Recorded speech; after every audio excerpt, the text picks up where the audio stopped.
In this video, I'm going to sketch the curve given by this function. So the first thing I would do if they weren't already given to me is that I would find the derivatives. But in this case, the derivatives are given. Next, I should think about the domain of my function. And the domain of this particular function consists of all real numbers x, except where x is equal to 0. So that would give us that 0 denominator. And then I look at it and see if there's any obvious symmetry. In this case, we have no symmetry.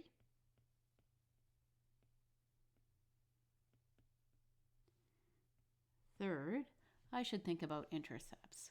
Now, x can't be 0, so we have no y-intercept in this case.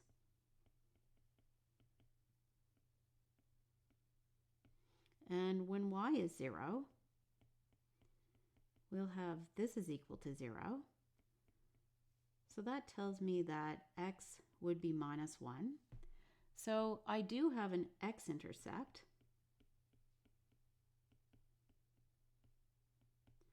At minus 1, 0. Next, I'm going to think about asymptotes. So first, I'll think about horizontal asymptotes. And we can find horizontal asymptotes by considering the limit as x tends to infinity and the limit as x tends to minus infinity of the function.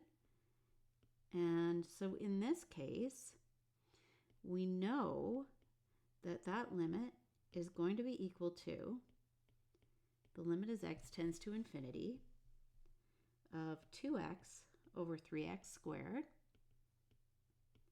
or the limit as x tends to infinity of 2 over 3x, which is 0. And similarly, if I look at the limit as x tends to minus infinity of f of x, I will get the same thing. I will get 0. But in any case, I have a horizontal asymptote at y equals 0. Now for vertical asymptotes, we know that that denominator was equal to 0 when x is 0. So we will have a vertical asymptote at x equals 0, and we should check the limits as x tends to 0 from the right and x tends to 0 from the left. So let's consider these two limits for our vertical asymptotes. So our function, which is 2x plus 1 over 3x squared, it has a vertical asymptote at x equals 0, and it has an intercept at minus 1.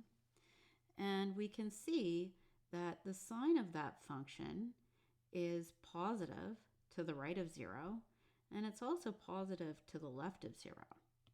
So this limit is equal to infinity, and this limit's also equal to infinity. And that will be useful to us in a few minutes when we're graphing the function. Next, let's think about intervals of increase and decrease for our function. So recall that this is our derivative, and f prime x will be 0 when x is minus 2. So that's my critical number. And I should also make sure that that asymptote is on my sign diagram for f prime.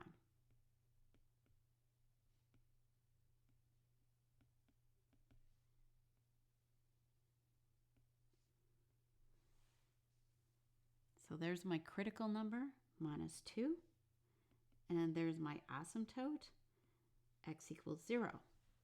Now let's check the derivative on each of these intervals, what its sign would be. So on this rightmost interval, that derivative, we could think of a test point like 100, and we will see that that derivative will be negative. And when we move along to the left, we will see that the derivative now becomes positive. And then on the next interval, that derivative is negative. So it's decreasing on that interval, increasing on that interval, and then decreasing there. So we should write down our intervals of increase, decrease. So f is decreasing on minus infinity to minus 2, union 0 to infinity. F is increasing on the interval minus 2 to 0. And another interesting thing came out of this. We now can see that we have a minimum. So x equals minus 2 is going to give us a minimum, another important point on our graph. So the next thing we note is that we actually have a local min.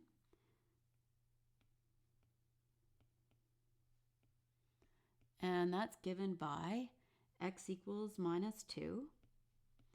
And the y value will be f of minus 2, which is minus 2 minus 1/6.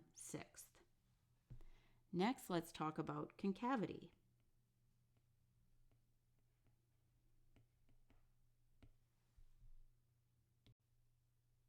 So for concavity, I need to look at the second derivative.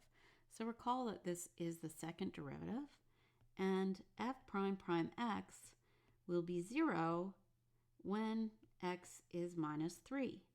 So that is a possible inflection point. So let's make a sign diagram for the second derivative. So this is a sign diagram for the second derivative, f prime prime. And on that sign diagram, I surely have to have this point minus 3, where the second derivative is equal to 0. And I also need to make sure that I include that vertical asymptote, which is x equals 0. And I can see that on this rightmost interval, this derivative is going to be positive. You could take a test point if you like. Take, for instance, 2. You'll see that it's positive. And moving to the left, it remains positive. And then moving along, we see that it's negative on this interval. So it's concave down here, it's concave up here, and it's also concave up here. So this also tells us that we actually have an inflection point given by x equals minus 3. So let's record our intervals of concavity.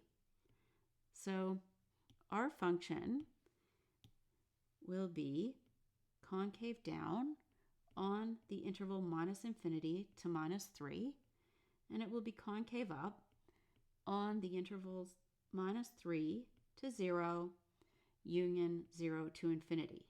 Certainly, we cannot include 0 in that interval because it's not at all in the domain of our function. Further to this, we have an inflection point, and that inflection point occurs at minus 3, f of minus 3, which is minus 3 minus 4 over 27. That is an inflection point. So that's an important point that we want to make sure that we put on our curve. It will change concavity. It changes from concave down to concave up at that point. I'm now ready to sketch this curve. So I have already drawn the asymptotes on the axes. So this is the first asymptote. My horizontal asymptote is y equals 0. I have an x asymptote at x equals 0. And just recall that we did have an intercept right on that horizontal asymptote at minus 1, 0. So we know for sure that this curve is going to cross that horizontal asymptote. Now, I recalled a lot of our information down here just so we can refer to it when I'm sketching this curve. I've got the intervals of increase, decrease here. That's the sign diagram for the first derivative. And here I've got the intervals of concavity. That's the sign diagram for the second derivative. And just note that as x tends to 0 from the right, our function tends to infinity, and as x tends to 0 from the left, it also tends to infinity. Okay, and I've got a minimum here at -2 minus a sixth, and I've got an inflection point here at -3 minus 4 over 27. So I'm now going to go ahead and sketch that curve. So I drew the left-hand portion of the curve. I have an inflection point sitting here at -3 minus 4 over 27. That's an inflection point. And over here, I've got a minimum. I'll draw it like that. A minimum at -2 minus 1 over 6. And I have my intercepts sitting there. Now for the right portion of the curve, I know that as x tends to 0 from the right, that f of x tends to infinity, and it's going to hug that asymptote, and it's going to hug the horizontal asymptote. As x tends to infinity, we know that f of x tends to 0. So that's what my curve looks like.